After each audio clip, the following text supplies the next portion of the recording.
খুব সামান্য পরিমাণে হলুদ, এখানে আছে আদা, সাদা সর্ষে, কালো সর্ষে আর পোস্ত। এটা দিয়ে দিলাম এখানে।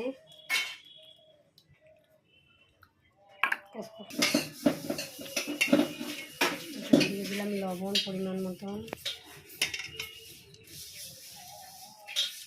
আর এখানে চিংড়িগুলো মাখিয়ে রেখেছিলাম, লবণ মাখিয়ে রেখেছিলাম, দিয়ে দিলাম চিংড়ি।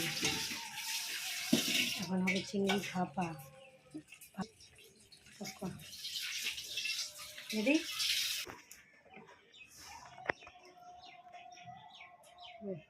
বাস এই পরিমাণ মতন কাঁচা সর্ষের তেল এখানে এই উপর থেকে কাঁচা সর্ষের তেল আর কাঁচা লঙ্কা ছড়িয়ে দিলাম। ওইটা যদি ভাপা বসায় দাও, এটাতে ঢেকে দাও।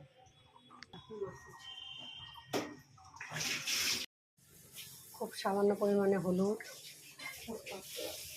এখানে আছে আদা, সাদা সর্ষে, কালো সর্ষে আর পোস্ত।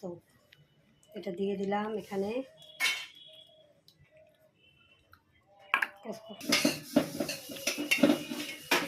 দিয়ে দিলাম লবণ পরিমাণ মতন।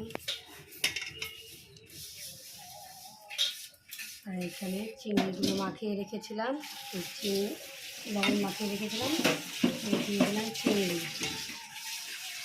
এখন হবে চিংড়ি ভাপা।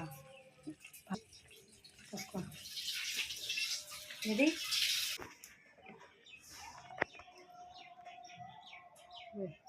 বাস এই পরিমাণ মতন কাঁচা সর্ষের তেল